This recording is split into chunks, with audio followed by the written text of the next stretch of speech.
if you're one of the more modern technology shops, you want to use tools like Kafka and Spark for moving data. Yellowbrick's a real-time data warehouse, which is really cool. So you can take any events that are happening in your business, feed them into Kafka, have Kafka spool it out into Yellowbrick. So that literally someone presses a badge, opens a door, an event happens, someone checks into a hotel, right there and then that data is in the data warehouse and waiting to be analyzed.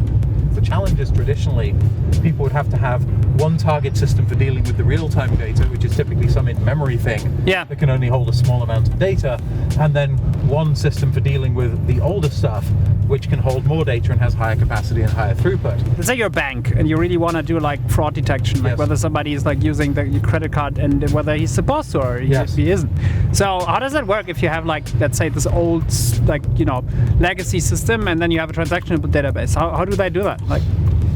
With difficulty, I think.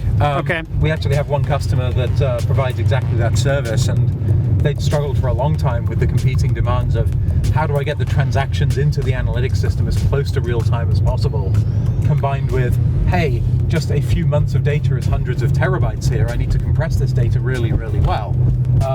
And I need, hundreds or thousands of concurrent users looking at this at the same time.